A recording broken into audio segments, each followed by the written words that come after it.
Okay, we are being recorded. Yes, we are.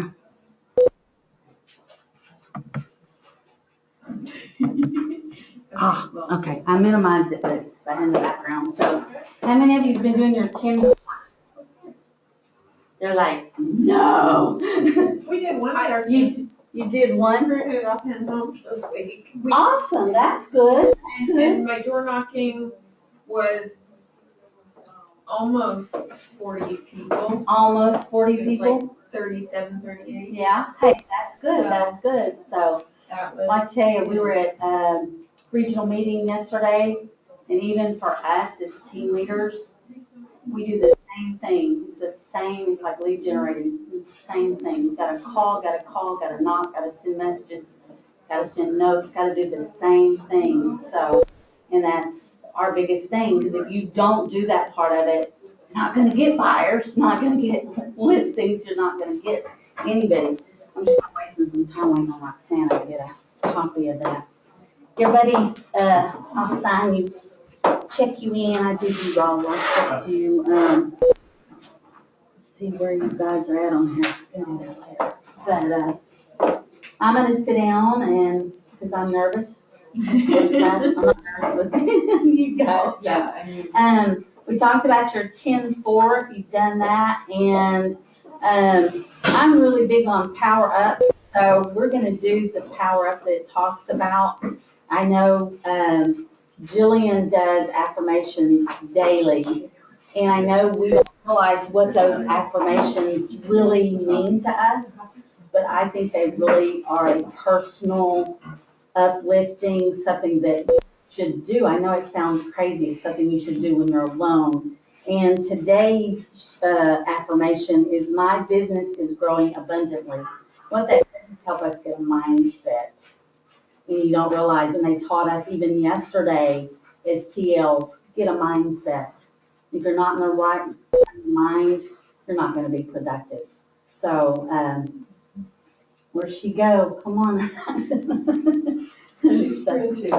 So let's do if any of you have I am on page 7.3 right now, the daily 10-4 one.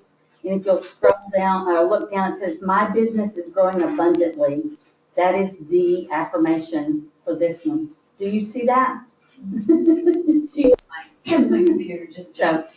So all together, we're going to say, my business is growing abundantly. We're going to say it. My business is growing abundantly. Again, my business is growing abundantly. Yes. See, I know that sounds crazy to you guys, and you think, how silly is that? But do you feel the surge of energy you felt when you said that, and it gets you in the right mind frame? So, Drew's like, I'm not there yet. Actually, I am. You like that, don't you? Yeah, you do. We do. She likes power up too. So, anyway, we already talked about their 10-4 group. Like you guys were making copies. The build and manage your database. Add 10 people to your database. Prospect, connect with 10 people. Follow up with 10 notes, and know your market. I know you guys, they go to the tour. I know all three of you do on Tuesdays, and they tour the homes. That can knock out your 10 homes in 1 week. So that, that's the easy part. That helps you know your market and where you're, if you're dealing with buyers, that's really important, because I know we think about when you get a buyer and you go look at that house. I know when I go on the tour, I go, wow, there's this house will be perfect. And in the back of my mind, I'm thinking of a buyer that I have. And it's like, oh, this would be great. And naturally, the first thing I'm going to do is I'm going to call them and say, hey, I've got a house let's go look at that. So, all right. The next 7-4, so the next one I'm at. And I was reading about Sean Kukuska down at the bottom, the little area. Do you guys have that little picture? And he's talking about how he told his wife, I'm going to take off today. I think it was maybe her birthday, and they had got a call, and that's what we do. buyer comes along and gives you a call and you set the day for your spouse and who you're gonna be with, spend time with your family, our first instinct is to jump, because I think if we don't, that maybe we might lose that buyer, we may not have, that we need to make this sale, and that's kind of what pops in our head. Thank you, Jessica. Oh, thank you. So, what he did is he goes, hey, I can take this really quick. I'm gonna go ahead and take this. They only need to see it for about an hour. And guess what? He does. And then, it just turns into, he met with the buyer, they loved the house. He went for the close and asked would they like to make an offer. They said yes. And then before he got too excited, he said they will let him in. But guess what? We'll have our real estate broker write up the offer. So you see what he did? He got so excited that buyers needed to see inside of a house. He jumped, he gave up on his day with his family and his wife he had promised and ran to show buyers that house.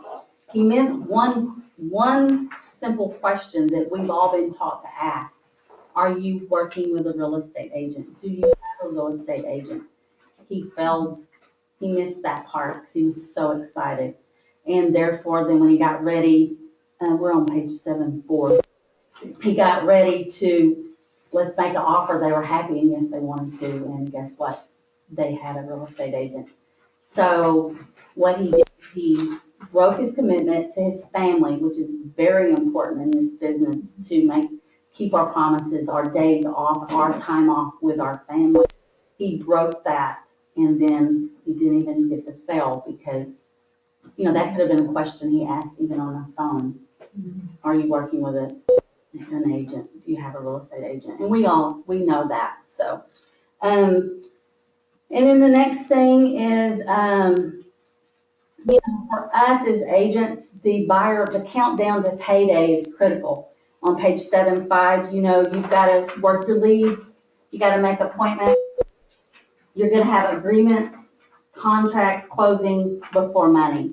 So basically, by the time you do all these steps, it's going to be 30 to 60 days before you're going to get paid, even if you go into contract that day. So that's why our pipeline is so important to keep it moving. So now let's talk about when you have that buyer and they don't have a real estate agent, that you are their real estate agent. And you set the stage. You've got a plan of action. You're going to make it happen. There's a little on page 7-7 kind of talks about how much time you're going to spend with this buyer consultation. You need to be prepared with the buyer consultation. When they come in, you don't want to be unprepared, and they come in and you have no idea what you're going to do, what your plan of action is. So this is to me what it is. And research shows that 91% of KW agents conduct a buyer consultation before showing a buyer any homes, any at all.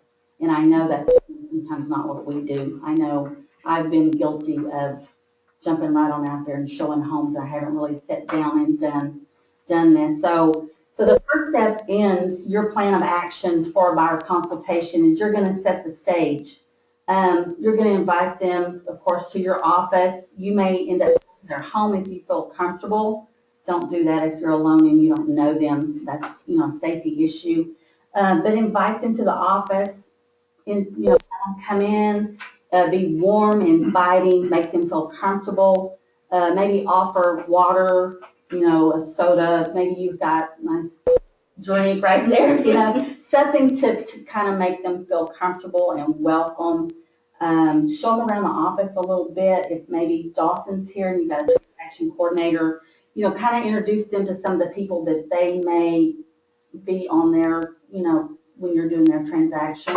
And it makes them feel like, okay, she's got this, he's got this. I mean, they feel comfortable and confident in you. And then The next thing, the most important part of your buyer's consultation, and I think I've been guilty and we can always be lazy about, is doing the needs analysis. That to me is the biggest thing of doing a buyer's consultation. How can you prepare to find these people one of the biggest investments of their life if you have no idea what they need? So to me, the needs analysis is listen and take notes, be specific and ask what else. Don't mind delving into, well, we'd like a, a 3-bedroom, 2-bath. Okay, well, keep asking questions to get them to explain to you. But what's so good about this, and you can download it off of our website, is it gives you the questions to ask. So you don't have to wonder what to ask. You can, I printed out, you've got this whole buyer's consultation right here that you can print out. You put your information, you put your name, picture, your advertisement on it, and there's no reason for you not to have it if you need it. It's got all the questions in it. I don't know how many of you probably have seen that already. I know probably Drew and you two have. Can I take a look at the one you have there? Yes. And also, I was going to show you, Jessica printed out, these are new ones for 2015. They're on the Michael Lewis suite, brand new. They look much, much more professional, better. They announced this to us yesterday at the regional meeting.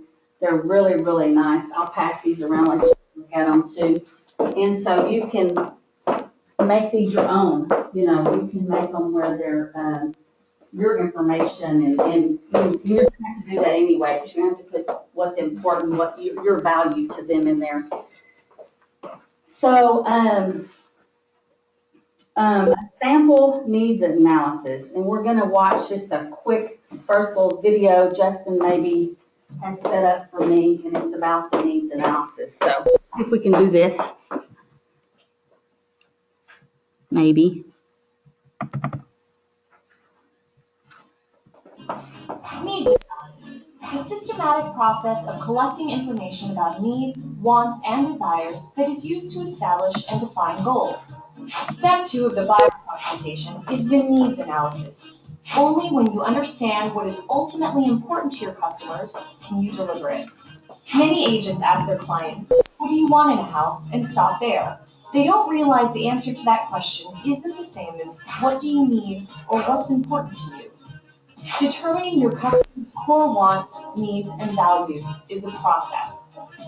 Draw a line down the middle of a piece of paper and write needs on the left and wants on the right, and use it to track your needs and wants as you go through this process. At this point, you will have a clear understanding of what buyers need versus what they want, but you are not done. Now, you want to drill down and uncover their values by finding out why they need and want what they do. Use this question. What about blank is important to you? Let's see how it works. Say your buyer has told you that they want or need a large yard. You say, what about having a large yard is important to you? Your buyer says, I like to garden. You ask, what is it about gardening that's important to you? Your buyer says, I like to spend time outdoors. It helps me relax. You ask, tell me more about feeling relaxed. What does that mean to you? Your buyer says, when I'm relaxed, I can spend more quality time with my wife. Bullseye. A large yard equals family. At this point, you have uncovered a value. You can now look for other ways it applies to your buyer. A large yard is important because it allows you to spend quality time with your wife. What else about your new home would be important to you in terms of spending more time with your wife? Exercise. Find a partner class and ask them about their favorite part of their house and why it's important. Drill down with your questions to find out why. See how that worked?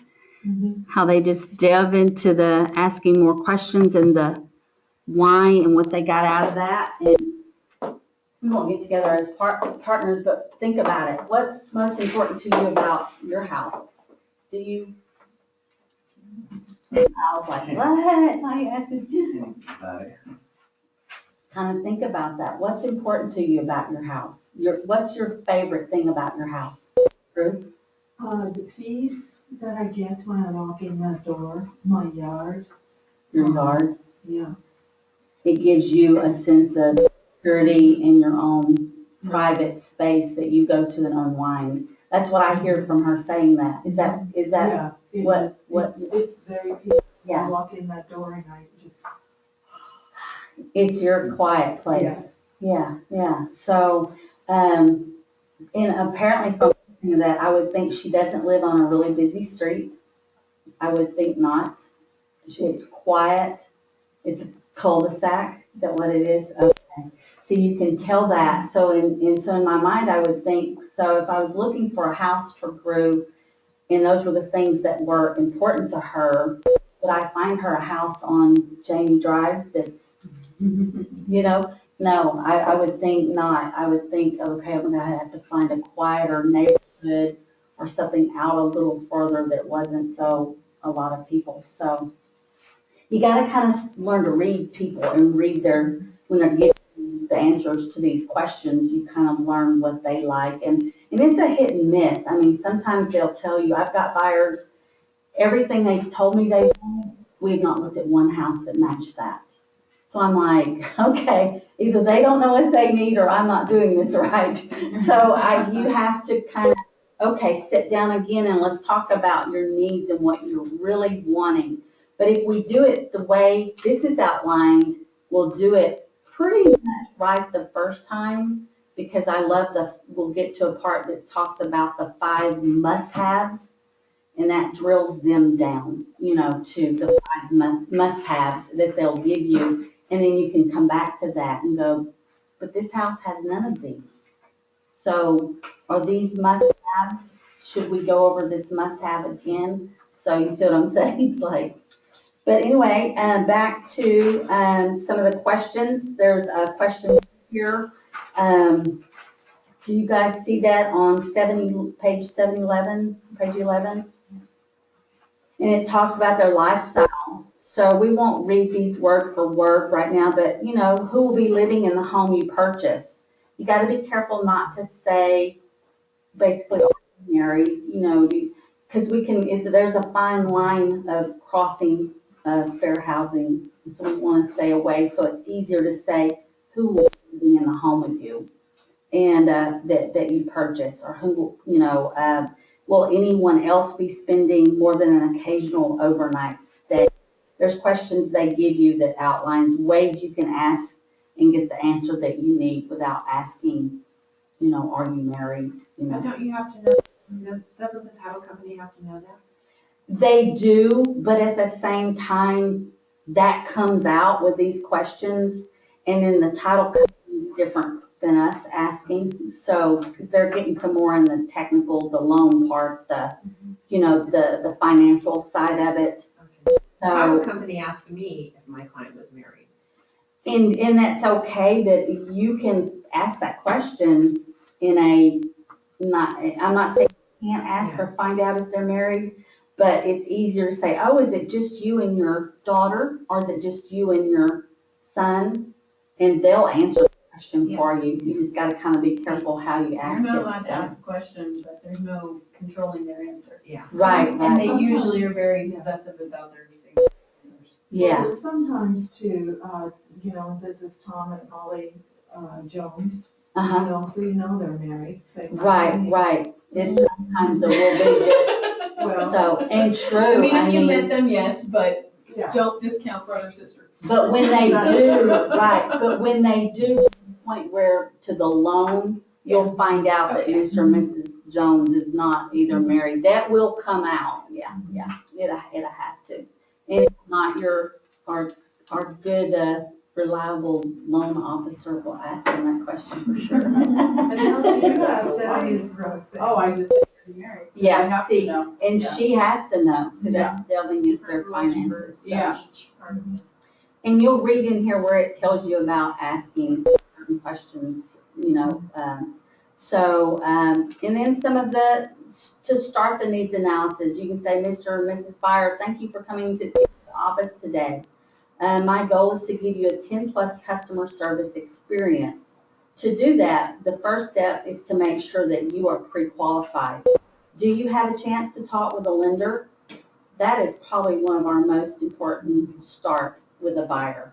Because if they're not pre-qualified and don't want to get pre-qualified, they're wasting your time. So remind them of the importance of doing so, and if they refuse and then they're not serious about buying a home. Don't waste your time showing them property, because your time is precious, and being agents, we all know that. I mean, you don't want to waste your time on a buyer, and they're not serious if they don't want to get pre-qualified. You've got some old school ones older couples, and they're like, oh, we've never done that before. I have a set of buyers that are that way, and I feel uneasy about it, and I've pushed and pushed the issue. I've showed them homes, and I've gotten to the point now, until they get really, really serious, I quit showing them homes. I may find one and I may dangle it in front of their face, but I'm not going to waste my time going out and simply showing it to them until they get more serious. So follow the questionnaire. It's laid out here for us. You're going to go to the location. You uncover what's really important to the buyers and what they value by these questions. KW's made it easy for us. They gave us all the questions, all the right things to ask here. You evoke positive feelings, which in your buyers' minds are linked to you, and it's a powerful way to strengthen your connection as you ask these questions. Asking questions about the bedrooms and the baths helps you understand specific needs, such as, is there a handicap feature? Is there somebody going to be in their home that's handicapped? And that's a way you find out without saying, do you have a handicapped person in your family? Because that's something we shouldn't ask, But if we ask the right questions, those will be answered for us, just like the married part.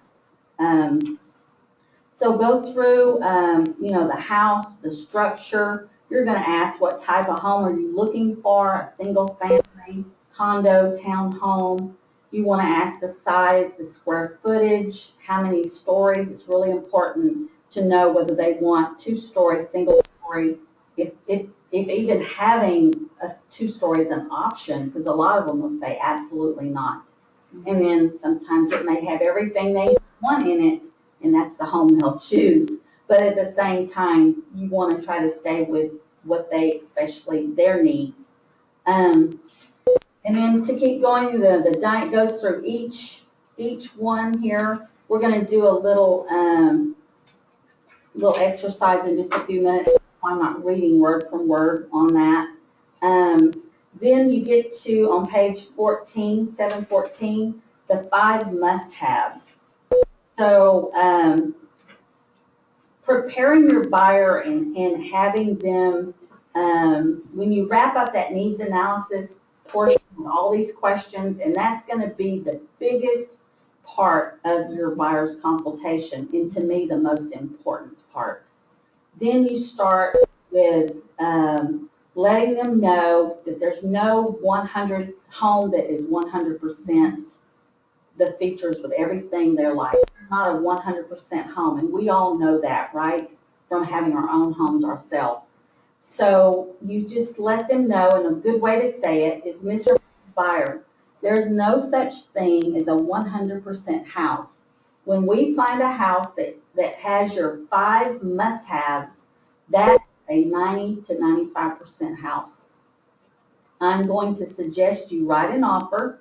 Does that work for you? And what are the 5 must-haves for the home you buy?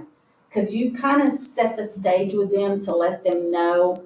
Because when they come in and they're new, they're maybe a young couple who never bought a home at all, they're going to come in and their first thought is, I'm going to find the perfect home.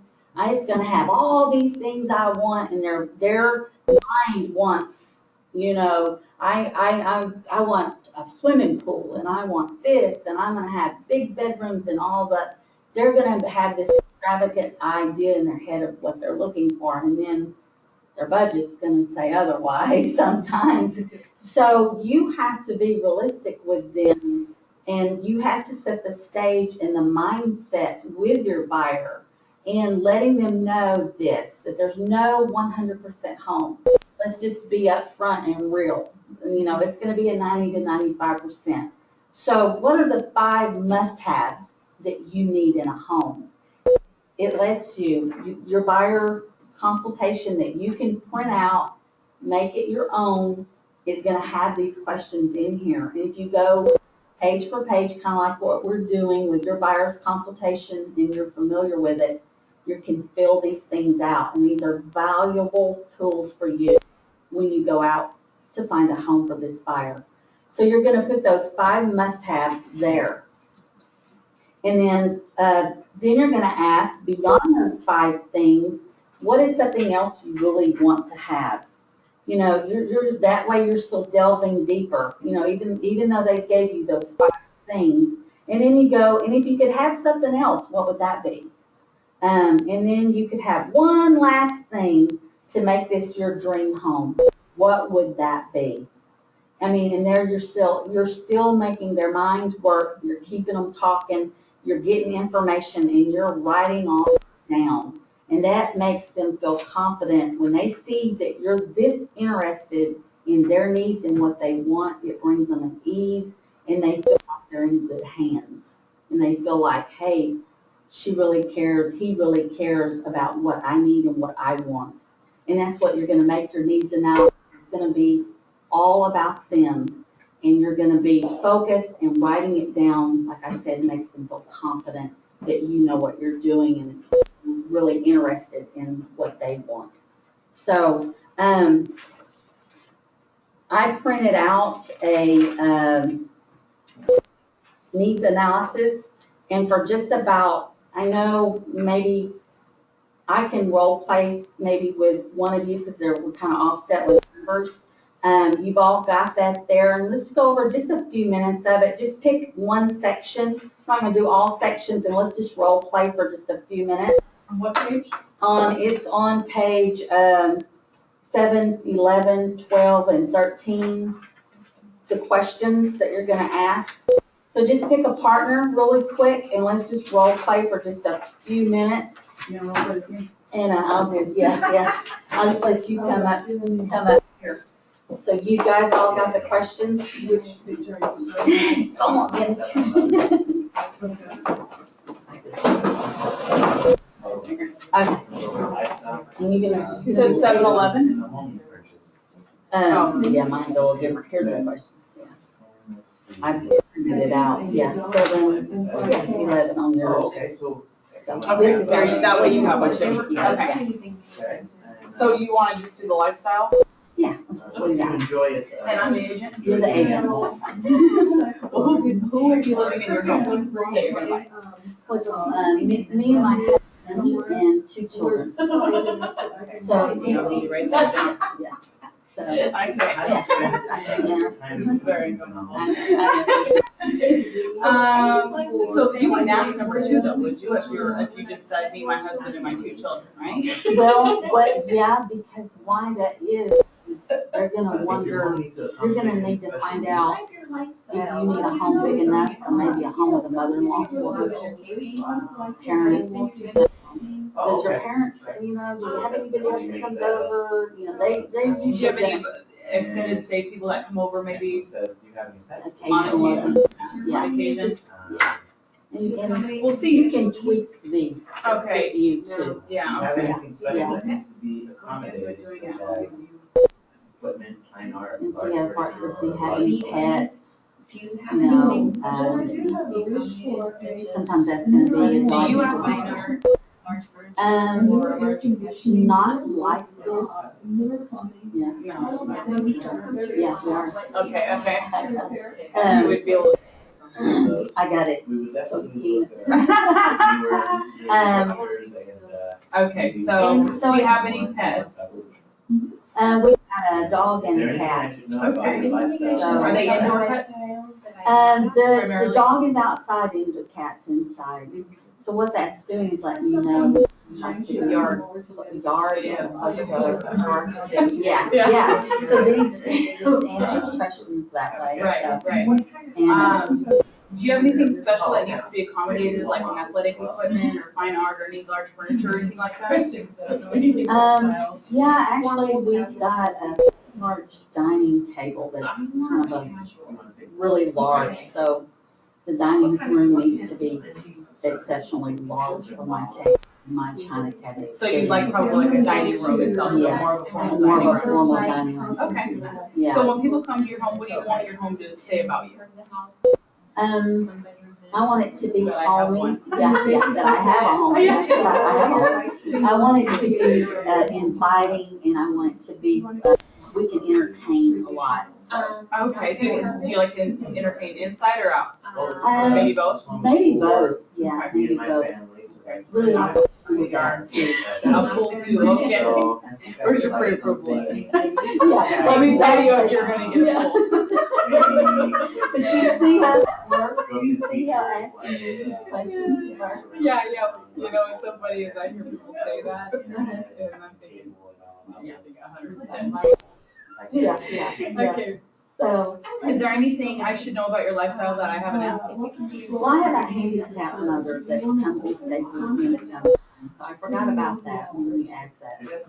So, okay, so it's important for her to have her own To have space. her own space, yeah. Okay, maybe Um, more than one bathroom. maybe more, yeah, Maybe it would be important. would be important, so. Okay. All right. You know,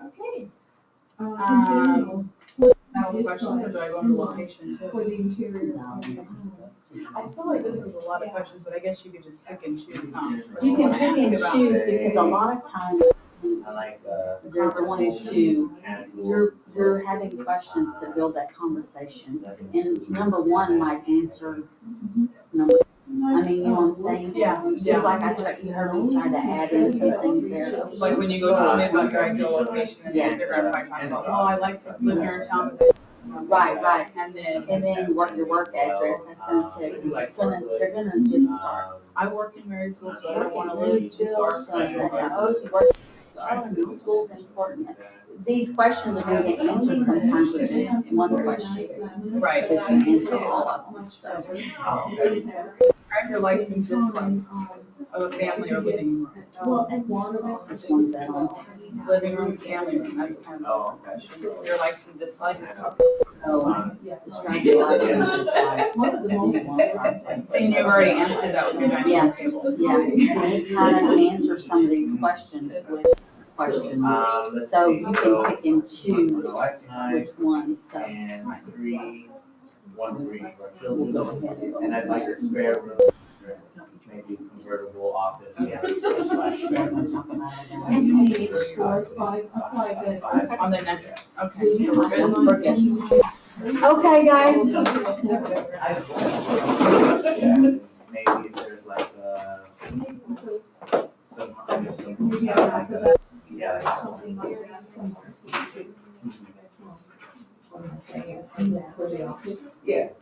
like that. Okay, guys.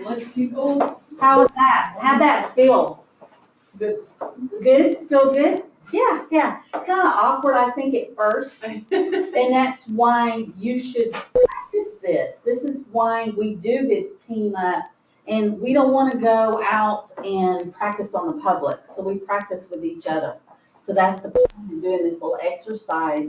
It's a good thing when you get your buyer's consultation all printed out, which one you ever choose, tweak it, make it your name, your picture, and all your information, and your about you on there. Make sure you read it word for word, because you will skip, and because your name or your company name or your address will go in somewhere in that consultation, so make sure you read it word for word.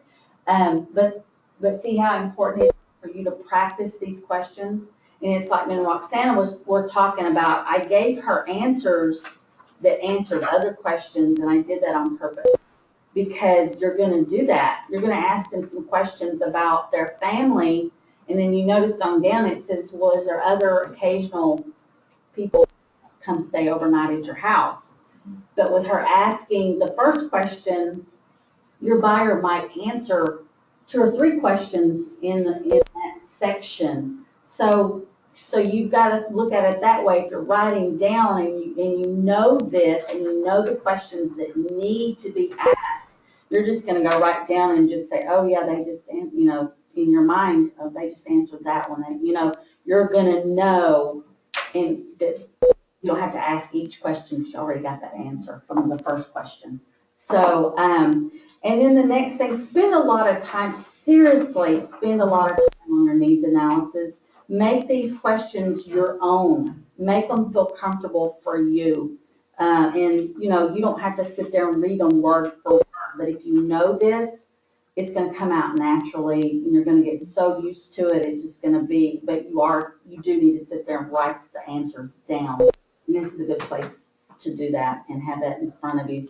So we role played. The next thing you're going to do in this process of buyer's consultation, once the needs analysis is finished, you're going to talk about what your value proposition. I had a question about this the other day about our value proposition. There are things online, videos that you can go watch that talks about, it's like, I think Mark Willis presents one about how to present your value proposition. And that is what you're going to do for your buyer, how you are of value to them. So you can go to, and it's going to be in buyer's consultation, and basically you're going to go back to your About Me page, and you're going to fill that out. It's going to be, let's see, there's an example on page 717, but it's just a little preview. They give you one small example, and it's because I have previewed so many properties. You will get a wide variety of information on local homes and will be able to make an informed decision based on comparable properties when it is time to make an offer. So that's saying I'm viewing homes, I'm familiar with my market. So by you having me, I'm going to be able to help you make a better decision. I'm going to be able to show you homes that are based on, that saves us time because I've done my needs analysis and I know what you're looking for. So I'll be able to choose the home that's going to fit you best. And then your About Me page, it's about, I don't know if any of you, I made you guys some copies, I'll pass this around, because it's going to be in when you print out off of your KW site, when you print your buyer's consultation out, this is going to be in there, and you're going to fill it out, you're going to add in your information. It's about how am I different from other real estate agents. Experience, you're going to put some experience in there. Technology, of how well you are with technology and how, like your phone app. So we love our new app that you can download for them. Your expertise, communications, your clients for life, how you want your relationship with them to be different. And KW is really good about giving us examples of what to put in these areas. So search that out, and if you need help, I know I did mine, and if you need help, I'll be glad to help any of you find that section. We'll find it together. But anyway, I'll pass this around, and this is kind of a sample of your About Me page, and that's going to be in there. That's kind of your value proposition, what you're going to do for them. I'm going to, I tell my buyers and my sellers, every Tuesday morning, I'm going to call you with an update. I'm going to text you, I'm going to call you, however you would like for me to do that. What's easier? I have one that Facebook, that's only way I get a hold of her is Facebook. So I send her a message, private message. Hey, Melissa, how are you today? Just let me know things are going. They like to know they're in the loop. If they don't hear anything from you, it makes them nervous. And they're like, what's going on? Why is my agent's not doing anything? So you've got to keep communication open with them. You've got to touch base with them if it's once a week. Some are even more so more needy, not needy, that's the wrong word. They need more of your time, just 5 minutes a day, just to say, hey, I'm still looking, I haven't found anything. I went on some homes today on tour at the MLS. I'm looking constantly for that special home for you. I just hadn't found the right one. But let's get together and look at some other options. Let's keep them in the loop. So is all I'm trying to say. So, and so that's your value proposition. Work on that. Let them know how valuable you are to them and the benefit that you're going to be to them. And the customer, they don't care what you can do. They care what you can do for them. So make your value proposition always any features of yourself or service that you're going to present should be followed by a statement of why that is important to the buyer. Like anytime you make an I statement, follow it with a you statement. So stay focused on what is in it by doing that I-you principle. That just like I said, I call all of my buyers once a week. Did you hear the I in that statement? Mm-hmm. So I'm going to call you every week. What day's best? What day would you like to hear from me from? Monday, Tuesday, Friday, Sunday. Choose a day. You see how that worked? So they say, oh, she's going to call me. She's going to keep me updated, so I'm not going to have to wonder what's going on. And then make sure your value proposition is beneficial to them. The next thing you're going to do in this whole process is educate your buyers. They're going to come in, and a lot of your buyers, especially, they never bought a home at all, and they have no idea what the process is. Once again, in your buyer's consultation, you are going to have this, and it's the whole process of what the home buying process is. It's finding a realtor. I won't go through each one. You're going to analyze their needs in a consultation. Real important, and I know Cal told you guys this. I don't know if you were in Cal's class last time, but Cal uses this. She explains to them. Karen went over this with us too. Did Karen go over this too? Yes. So that lets me know our seasoned, top producing agents use this.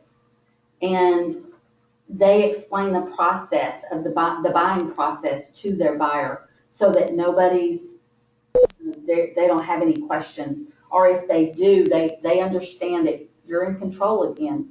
I think it gives a value to you as an agent because you're in control and they know, hey, she's got this down and she's got this process and I don't have to worry, I'm in good hands.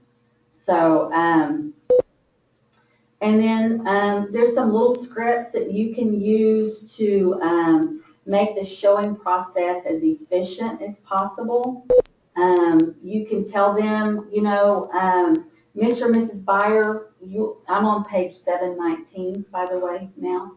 To make the showing process as efficient as possible, set expectations with your buyers before looking for homes. And then that goes back to that 100%. I'm going to show you, Mr. and Mrs. Buyer will be looking at about 5 to 6 homes when we go out. After you see each home, I'll ask you if you want to buy it. If the answer is no, I'm going to ask you to tell me what it was that you did that didn't work for you so that I can provide customer service. So it's important when you go out and show a home, and I always do that. I always ask my buyers, so tell me what you don't like. Because when you get what they don't like about a home, it helps with your needs analysis. And then, Yeah. You could also grade it. Would this be a 1? yes, yes. And kind of keep a count in your head. Right, keep a count in your head and then I know a lot of agents, they'll take pictures of a home they went out and of this home, and they'll make notes about the home that they showed their buyer, and they put it in the file. So that way, because a lot of times Do you ever go to shopping, you go to buy a car, and you look, the first car you look at, you okay, well, I want to look at more. And then you go look at 5 or 6 other cars and you go back and buy the car you look at? Your buyers are going to do you that way. You're going to show them the home and they're like, oh, no, this is, but it's got this, it's got all your 5 must-haves. So if you, it's extra time, it's up to you to do that. But say you're working with some pretty higher end clients, maybe they're looking at a $300,000 or $350,000 home. I think I'm going to spend a little more time taking pictures, and they're approved, of course. I'm going to spend a little more time taking pictures and maybe having that, because most likely you're going to show them 5 or 6 homes and maybe 10. They're going to go back and want that first home they looked at. Let me look at that home again. Okay, and you're going to go, but it didn't have this and it didn't have this. Are you okay with that? It wasn't in your 5 must-haves. Are you okay with that? And sometimes you can, let's go look at it again, but you're going to point out those 5 must-haves. They either have it or they don't. So, and that kind of helps them go, oh yeah, we wanted a downstairs, but it's a 2-story. Yeah, oh, yeah, I didn't want to show you that home because you wanted a single story, but it is a 2-story, and I showed it to you anyway. But that's okay. That was okay with me, but is that okay with you? You know, because you told me you didn't want a 2-story home. So you got to drill a little bit and understand that part. And yes, it is. I know I've getting some looks like, oh, that's a lot of work. It is. When you work with buyers, they are a lot of work. That's why it's best to prepare yourself for. And then the other thing, and we'll get to later on, is that buyer-client agreement. That is another one of your most, besides being pre-qualified, is that agreement between you and them. And we'll get to that in a few minutes. So, but anyway, so educate them. Then you're going to talk and cover the mortgage and loan process with them. At this point, you've set the stage, you've got your needs analysis, you've done your value proposition, you've covered the buying process. Now you're going to cover the mortgage and loan process. You are going to make sure they understand that it is in their best interest to be pre-qualified. There's little scripts. We've got plenty of scripts online. We've got books here of how you can say that to them if you feel uncomfortable, because sometimes it is an uncomfortable conversation. I know Roxana, you know, as soon as her being the loan officer, I know, or I said that wrong, aren't you? Well. That how uncomfortable it is for you sometimes, because soon as you mention loans or finance, they're like, Yeah. you know, Yeah. they pull back, and you're like, you know, so it's an uncomfortable conversation that you have with them, but it is a vital conversation to have. And you as their agent set them up to have this and make it easier when they come to Roxana or whoever their loan officer is. It's easier for the loan officer, actually, because you've already prepared their mind. You've already set the stage for her or him, whoever they go to. So, so the pre-approval, let's assume for the moment that you are the seller, and this is some of the things you could say to them. I'm putting you in the seller's shoes for a moment, okay? You've been transferred by the company and need to sell your home in 3 weeks. The first thing you do is call a real estate agent and broker, and you let them know that you need to sell your home and you need to sell it now, because I've got to be in Florida in 3 weeks, okay? You end up listing the home at a price that's going to sell quick, and you know it is, because that's the point, at a fair market value.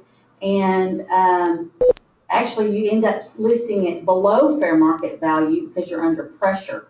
And so the first day you receive 2 offers. One offer, the first offer is for cash, but it's $2,000 less than the requested price. The second offer is for $2,000 more because the buyers really want it. However, they haven't been pre-approved. So you don't know if they can qualify, even if the realtor doesn't know that they can qualify. They made the offer, but their realtor don't even know if they can qualify for this home. But you as the seller, and I'm just putting you in those shoes for a moment, and this is a script you can use on your buyers. I'm just putting you in the seller's mindset right now. That was you. And so knowing under this pressure, are you really going to take a chance for extra $2,000? You got a cash offer, right, for 2,000 below, and I have one for 2,000 over, but they're not pre-qualified. You're going to take, what would you do? The thing. Yeah, you're going to take the cash offer, because these people that are not pre-qualified, you have no idea if they can, or if you lose that cash offer. So that's an important, you can use this. And so you can tell them, use this kind of script. Understand this, when you're pre-approved for financing, you essentially become that cash buyer. And they really do. So can you see the benefits of that? So when is the best time for my lender to call you? Is it weekends, weekdays, or in the next 15 minutes? You know what I'm saying? These are scripts you can use. So that was on page 20, by the way. And in your, once again, in your buyer consultation you have set up for yourself, this is the process of the mortgage and loan process. So you have it right there in front of you to explain to them that process. You don't have to fumble around and think, okay, how do I remember this? And then it will get to the point where you can just look at it and you'll know, like Roxana does. She knows that process inside and out. So you're going to describe to them this process. You're going to describe to them about making an offer after you've already convinced them they need to be pre-approved. See, that's that point. Then you're going to describe to them about explaining that you're going to do a competitive market analysis before they make an offer. You're going to let them know that you're going to do your research before you give them an answer to, consulting, because you're a consultant to them. They're using you because of your knowledge. They're using you because you know what you're doing. So they're expecting you to give them good answers. They're going to ask you, well, what do you think? You ultimately can't tell them what exactly to give, but they're going to ask you, what do you think? I mean, we've had that happen to us. I have many a times. And I can give you my opinion and to my best knowledge. But if you haven't done a CMA and checked that house out for them, that they found their perfect home they want to buy, you better know your market. You better go and do a CMA, because you can't give them an educated guess. I mean, you can't do that. You've got to say, this is what my research is. You've got all your, I say, evidence showing them this is what this is worth. Is that based on comps? Based on comps. Okay. Yeah. So you're going to help. Yeah, you're going to go back 6 months. So just because someone's asking $300,000 for a house doesn't mean it's worth it, obviously. No. That's not what I want to offer. Okay. It's easy to do. It's easy to be. It is. And it'll give you a quick CMA. We've got some new features coming up, I think, through the Michael Lewis suites. There's going to be some CMA stuff on there. I heard it yesterday. I don't know the whole tale, so that's going to be good. But for instance, I had some buyers made an offer on a home. Offer was accepted. Guess what? The appraisal was going to come. This home, and I'll be honest, I didn't do my homework. They loved it so much that I didn't do my homework. It wasn't far off. I kind of thought it might be, but I didn't do my homework. And guess what? The appraisal didn't come back. And guess what? That fell through. I was in escrow. It fell out. I lost that deal. And I blamed myself for that. I didn't do my homework. So that CMA, you find that perfect home, do your homework. Go and do your analysis, because it's not going to sell for any more than what the market will and what the appraisal says. Unless your buyers just love it, they've got the extra cash, and they're just gonna buy it anyway, and that happens, but not very often. So, so anyway, you're gonna talk about,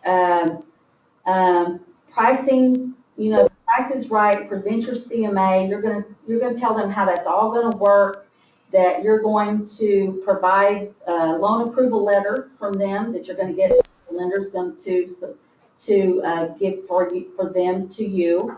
You're gonna have conveyances, and conveyances, we all know, are items that stay in the home when the seller leaves. You wanna make sure, say they get there, and I've had a buyer, and there was a iron ornamental thing in the garden out back, and my buyer wanted that. So it wasn't a deal breaker, but they wanted it, so I asked, would like to have that. So conveyances are things that maybe your buyer might see and say, well, does that stay? Does the stove stay? Can I have a refrigerator? Will the refrigerator stay? So in your offer, those things are going to be in there, as well as, these are things you're going to explain to them. We're going to ask this. You're going to explain that process. We're going to put more earnest money. You're going to explain that they have earnest money to put, up when they make an offer that goes into the title company. And then we're going to talk about the option period with them. And, 30 days, 45 days, you're going to walk through this process, and it's going to be time consuming, but it's going to benefit you in the end. You're going to talk to them about closing costs. I'm on page 22. And a lot of people want to buy a home, and they're like young, ready to jump in. They don't realize there's going to be closing costs and how much those closing costs are going to be. So it's your duty as their agent to educate them. These are all educational tools that you need to educate them. Let them know about their closing costs. There's an easy script on page 22 there. Do you guys see that? You have that little script right there. It talks about, before we tour homes, let's discuss closing costs. Generally, if you put 20% down on a house, you can expect your closing costs to be an additional 3% of the purchase price.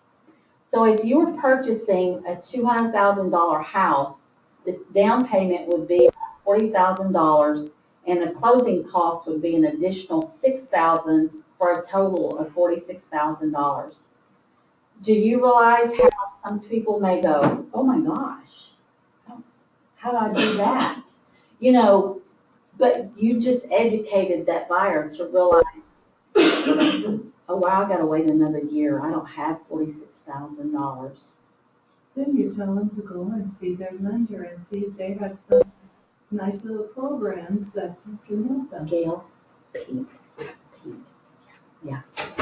I had an appointment at 10, so Pete, the appointment is, sorry y'all.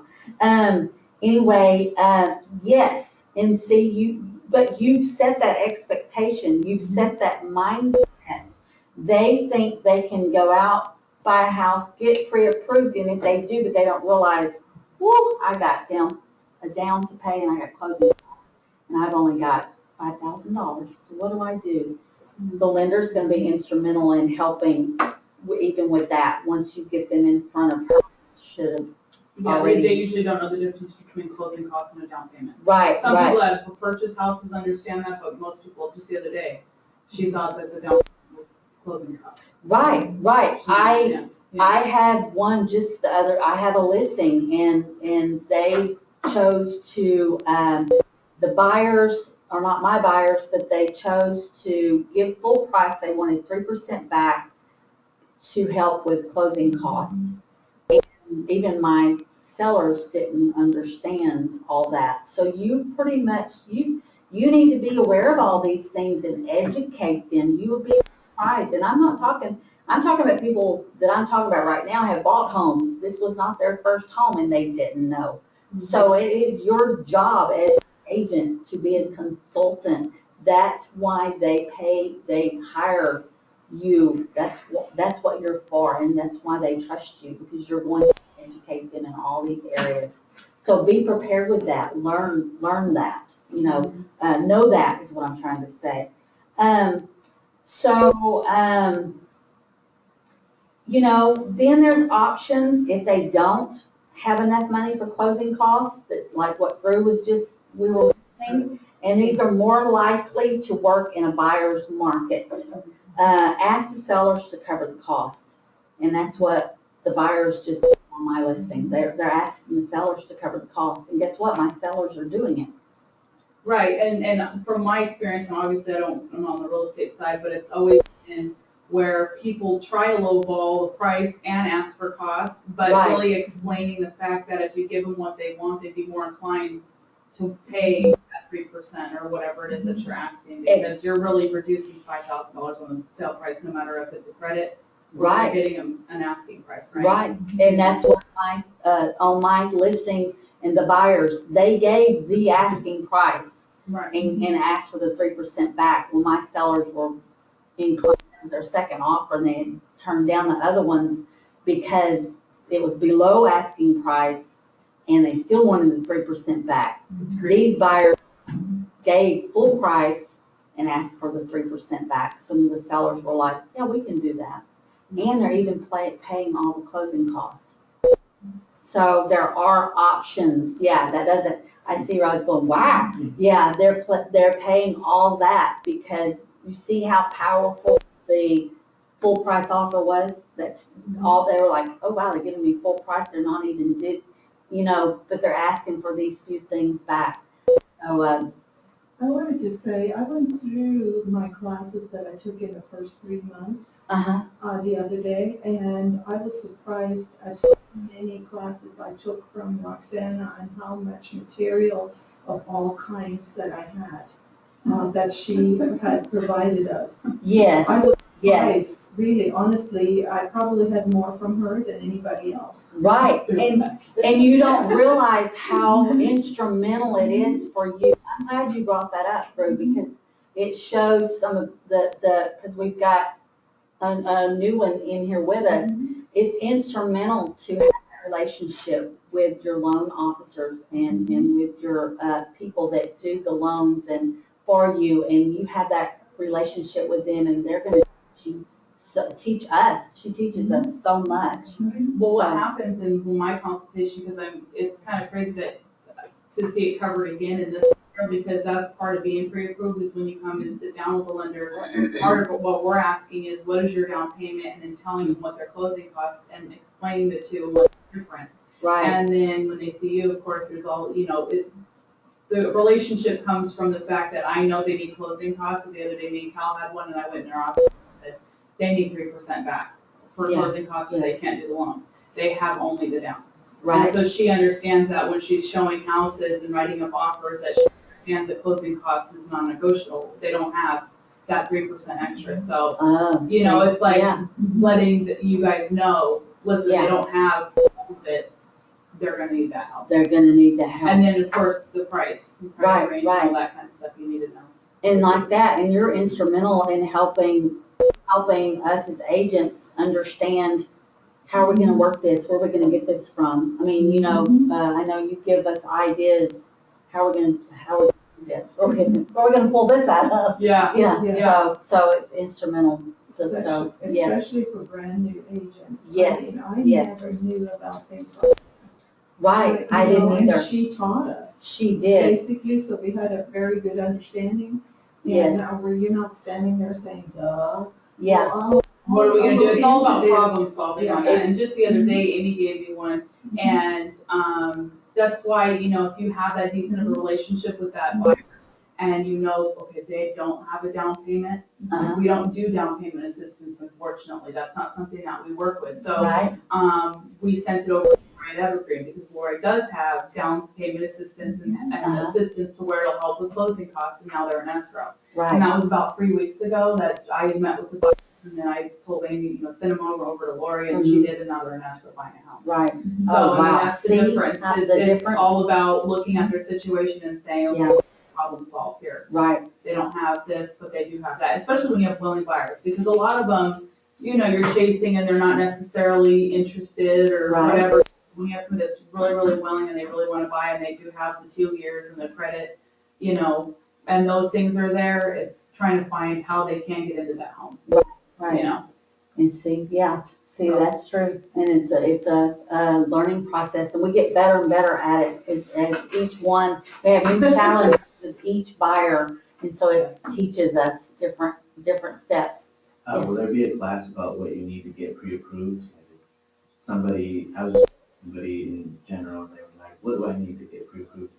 Yeah, there's understanding loans once a month, we just had it on the 15th, Oh, but you can always pop by my office and I can give you a list or anything like that.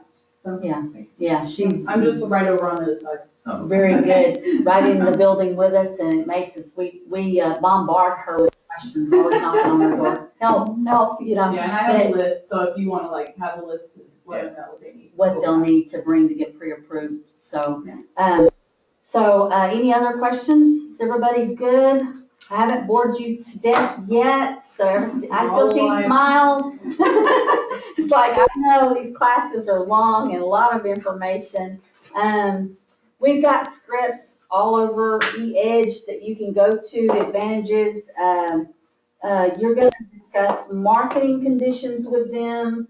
And that's the first thing they're gonna ask you. I've got, my listing, out, and I'm gonna use a listing for a moment. You know, the conditions there are different.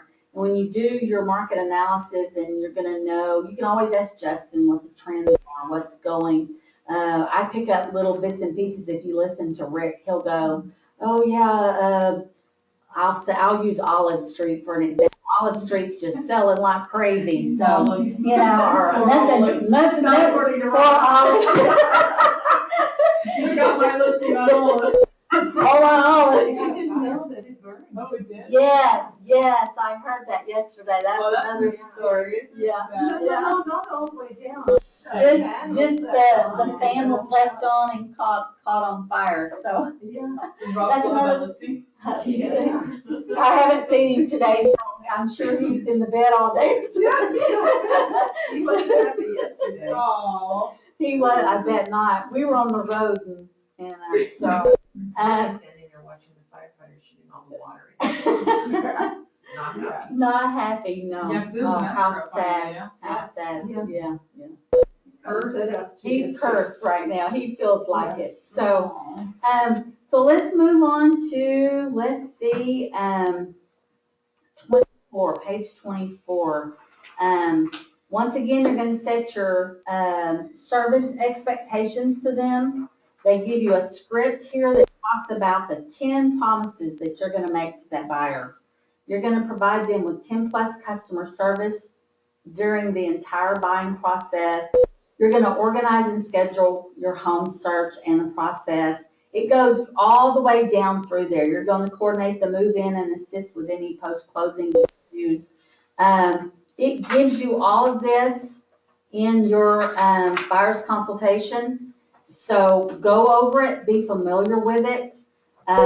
There's a section where if you'll go on over to page 28, and it gives you where there's my expectations, and it tells you, be honest in all things, be available. These are expectations that you're going to set for them, for you. Be honest in all things. Let me know if there's anything you need. Read these and understand them. This is a real important one to me. If you see a for sale by owner sign and you're talking to your buyer, they drive by and see a for sale by owner sign, what do you think they're going to do? An open house even. They're going to go in that open house without you. You're not even going to know they're there. Yes. Well, guess what?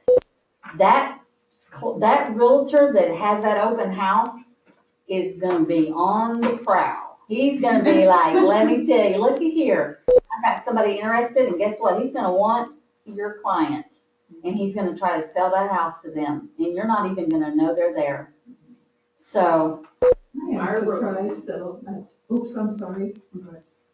I'm surprised though at open houses, how many people come in without their realtor. without their realtor. Yeah. But this is a good, and they do, and most of all of them do. Mhm. But you're gonna let them know, these are your expectations.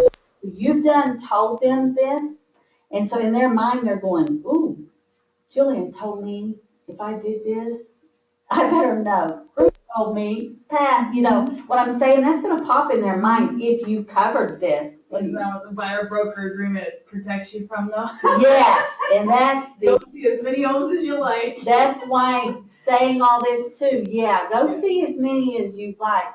If you've got that buyer broker agreement in hand, that's your next important thing. To me, the two most important is your pre-approval and that buyer broker agreement. Those are the two most important things you can do. If you don't get anything else out of this class today, please, pre-approval buyer's broker agreement. Sure that is signed, because I'm going to tell you a story in just a few minutes that happened to me just recently, last 2 weeks ago. Anyway, tell them, call me first with the street name if they see it for sale by owner. Chances are I've already toured that home and let me call the sellers. You've had this conversation with them. You see an open house, and I think there's even little cards on our e-edge you can print out. And it's like a little open house thing, and you can give to them. So or give them your business card and say, if you're going to do open houses without me, at least when you go in, introduce yourself and give that card to the realtor that's in the open house. That realtor immediately knows, oops, they've got a realtor, because they just handed me the card.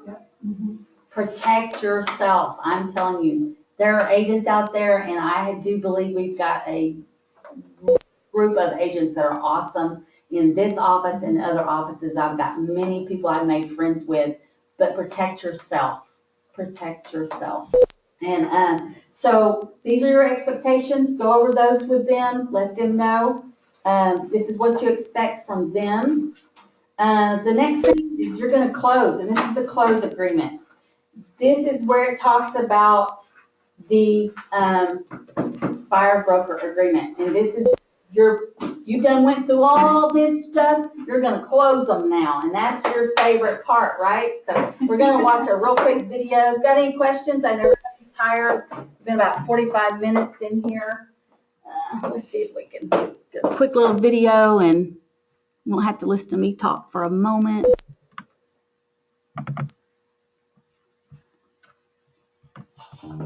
Close, to bring to an end. Everything you've covered so far has paved the way for a successful close. You've set the stage, completed a needs analysis, shared your value proposition, educated your buyers, and set expectations. Now it's time for the close. At this step, you will make the commitment to work together. All questions have been answered, and most likely, any objections have already been swept off the table. No doubt, there has already been a lot of positive body language. Here are a few different closes that can work with buyers. Which close will work best for you? Option 1. What we're going to do now is sign a buyer representation agreement, which puts me to work. You're going to give me the tool I need to represent you in your purchase. With this tool, I have the opportunity to negotiate for you and get you the best possible deal. And getting the best deal is important to you, isn't it? Perfect. Then let's do the right thing. Sign the buyer representation agreement and put me to work for you. Option 2. You see how it would benefit you to have a professional looking out for your best interest as you search for the best home and negotiate the best deal. Great. Are we at the point where you want to hire me so we can move forward with buying a home? Here's how we can take care of that. You just need to okay this agreement right here. Option 3. We call this agreement our loyalty agreement, where I agree to be loyal to you and take no action detrimental to your best interest. It's a reciprocal agreement in that I ask you to give me your loyalty in exchange for me working non-stop to find you the best home at the lowest price in the least amount of time. Keller Williams research shows that 91% of Keller Williams agents conduct a buyer consultation before showing a buyer any houses. Do it right, and you will close more buyers in less time. Do it wrong or skip it altogether, and you will spend more time closing fewer transactions. The choice is yours. Exercise. Pick the close that works best for you and role play it with a partner in class.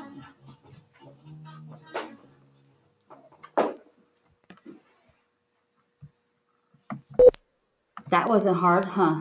I mean, it was a simple question. I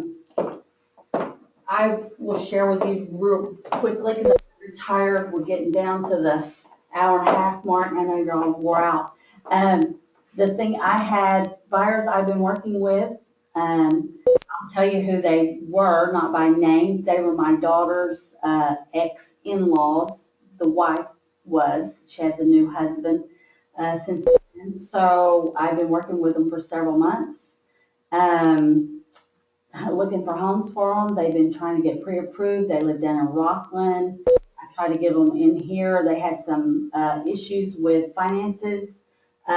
Finally got pre-approved. She's let me know this whole time.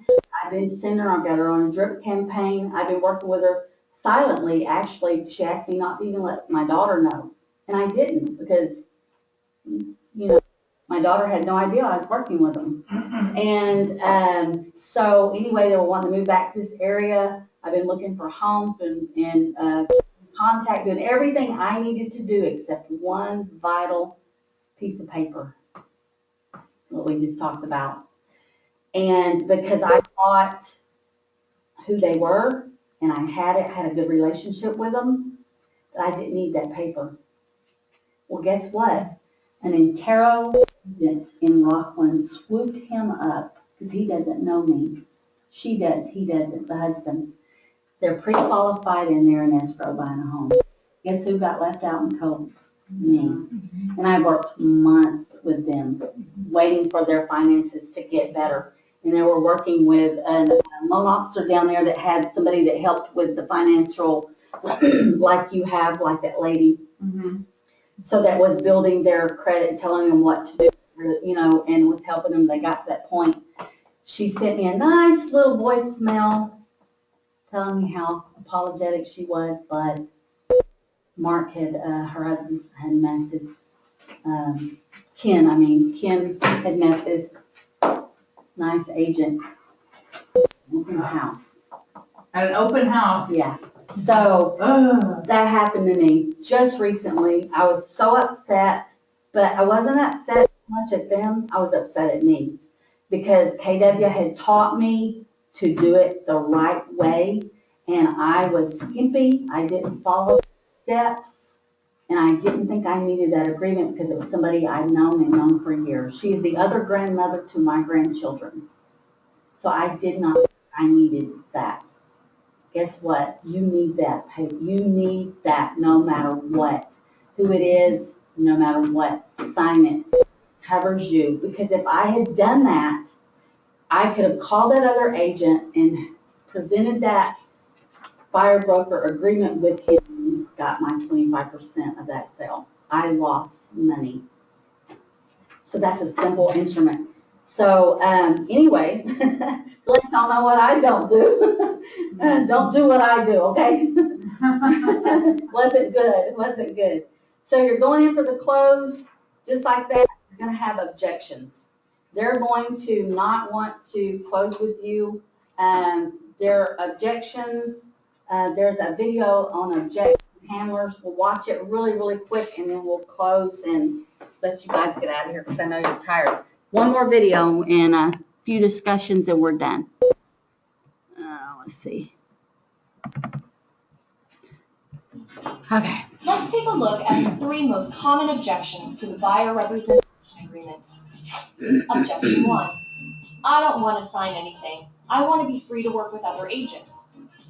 When you engage me as your real estate sales representative, you give me the tool that I need to represent you. That means I get to answer you in a paragraph rather than a sentence. Let me tell you what I mean by that. Naturally, when you sign the buyer representation agreement with me, I am contractually obligated to share any information about the seller's situation that I find out. For example, if it's a divorce, a relocation, or estate sale, as a sub-agent of the seller, that means that I do not represent you, and of course, I can only answer you. I want to be your advocate, not theirs. So let's do the right thing. and sign the buyer representation agreement today. Objection 2. What if I change my mind during this 30-day period?